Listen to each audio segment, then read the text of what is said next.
Good morning students. How are you all are? I hope you all are fine. Today we will learn Vikas Hindi workbook standard 5. चलो, last video में हमने भरत मिलाप एकाकी उसका जो workbook का work था वो मैंने फ़ोटो भेजी थी, आपने किया होगा. आज हम देखेंगे, चलो आज हम प्रवृत्ति देखेंगे. ठीक है, देखो कोष्टक से शब्द और उनके समानार्थी शब्द ढूंढकर गोला कीजिए और समानार्थी शब्दों की जोड़ियाँ नीचे लिखिए. यहाँ पे आपको देखो समानार्थी शब्द और ऊपर कोष्टक में शब्द दिए हैं. तो कुटिया आपको पहले फाइंड आउट करना है, फिर उसका समानार्थी शब्द होता है झोपड़ी. तो हमें ऐसे लिखना है कुटिया और झोपड़ी, दोनों को आपको फाइंड आउट करना है, जैसे मैंने यहाँ पे किया है कुटिया और झोपड़ी. चलो उसी तरह से शायद, तो शायद हम यहाँ पे पहले फाइंड आउट करेंगे. शायद को क्या कहते हैं, देखो यहाँ पे लिखा होगा शायद, ये रहा. ओके, शायद यानी कदाचित, तो ये रहा कदाचित. उसी तरह से शक, तो शक यहाँ पे शक और शंका दोनों होता है. तो यहाँ पे आपको पहले फाइंड आउट करना है शक कहाँ पे लिखा हुआ है, फिर यहाँ पे शंका ये रहा, और उसी तरह से आपको शक फाइंड आउट करना है कि यहाँ पे कहाँ लिखा है. ओके, तो फिर इसी तरह से आपको करना है. पहले मैं आपको समानार्थी शब्द यहाँ पे दिखा देती हूँ. देखो यहाँ पे आपको फाइंड आउट करना होगा कुटिया तो झोपड़ी, फिर खड़ाऊ तो उसे कहते हैं पादुका भी कहते हैं. समानार्थी यानी समान अर्थ. चरण यानी पैर, निकट तो नजदीक, शायद तो कदाचित, दोष अपराध, शक शंका और आदेश तो हुक्म. तो इस तरह से मैंने यहाँ पे वर्क भी किया हुआ है. मैं आपको फोटो भेजूंगी, आपको इसी तरह से वर्क करना है. ठीक है, चलो यहाँ पे दूसरी एक्टिविटी है. कोष्टक से जल, थल और पेड़ पर रहने वाले पशु पक्षियों की अलग अलग लिखिए. पशु पक्षियों को आपको अलग अलग लिखना है. ओके, तो यहाँ पे देखो पहले लिखा है जल में रहने वाले, थल में रहने वाले और पेड़ों पर रहने वाले. यहाँ पे हमें नाम भी दिए हैं पशु पक्षी के. तो सबसे पहले क्या है, बंदर. तो बंदर कहाँ पे रहता है, तो हम लिखेंगे पेड़ पे, तो हम यहाँ पे बंदर इस तरह से लिखेंगे. फिर बतख, तो बतख कहाँ पे रहती है, जल में यानी पानी में, तो वहाँ पे लिखेंगे बतख. उल्लू पेड़ पे रहते हैं, तो हम लिखेंगे उल्लू यहाँ पर. फिर शेर, तो शेर कहाँ पे रहता है, थल यानी जमीन पर, तो यहाँ पे शेर. फिर मछली कहाँ पे रहती है, पानी में, तो हम लिखेंगे मछली इस तरह से. फिर गिलहरी, तो गिलहरी पेड़ पे रहती है, तो हम यहाँ पे लिखेंगे पेड़ पे. फिर मगर, तो मगर जल में रहता है ना, तो हम यहाँ पे लिखेंगे मगर. फिर भालू, तो भालू जमीन पे रहता है, और खरगोश वो भी जमीन पे रहता है.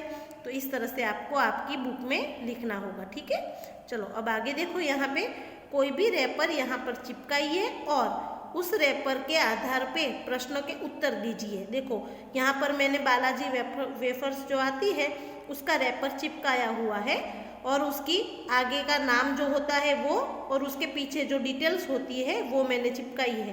तो आपको भी आपकी बुक में इस तरह से रैपर लगाना होगा. फिर यहाँ पे क्वेश्चन पूछे हैं वो देखते हैं हम. चलो यहाँ पे क्वेश्चन है, यह किसका रैपर है. तो देखो मैंने वेफर्स का लगाया है, तो मैं लिखूंगी यह बालाजी वेफर्स का रैपर है. इस रैपर पर क्या कीमत छपी हुई है, तो इस रैपर पे 10 रुपया कीमत छपी हुई है. आपको मैं दिखाती हूँ. देखो यहाँ पे जो लिखा है ना 10 रुपीज़, वो उसकी कीमत होती है MRP. तो यहाँ पे 10 रुपीज़ लिखा हुआ है. फिर ये जो है उसका नीट वेट यानी कि वजन, जो उसका कितना वजन होता है वो लिखा है. फिर उसकी जो पैकिंग की हुई तारीख है वो भी यहाँ पे लिखी हुई है, बैच नंबर उसका लिखा हुआ है. ओके, और बेस्ट बिफोर कहाँ तक रहती है यानी कितने महीने वो अच्छी रहती है उसकी पर लिखा है 4 मंथ्स यानी 4 महीने तक वो बिगड़ती नहीं है. तो वो हमें लिखना है. चलो मैंने आपको बताया ना इस रैपर पर क्या कीमत छपी हुई है, तो इस रैपर पर 10 रुपया कीमत छपी हुई है, हमने देखा. फिर इसका पैकिंग कब हुआ था, तो इसका पैकिंग 26/9/2020 को हुआ है. चलो इस वस्तु का उपयोग करने की अंतिम तिथि कौन सी है, तो इस वस्तु का उपयोग करने की अंतिम तिथि है 26/1/2020. 20, बरोबर, सॉरी 21 यहाँ पे आएगा, 20 नहीं आएगा क्योंकि 20 तो यहाँ पे है ना, तो यहाँ पे 2021 आएगा। चलो, रैपर पर और कौन सी उपयोगी बातें छपी हुई है? तो देखो, खाद्य पदार्थ कौन सी चीज़ों से बनी है, खाद्य पदार्थ खाने के कितने पोषक द्रव्य मिलते हैं, आदि उपयोगी बातें छपी है।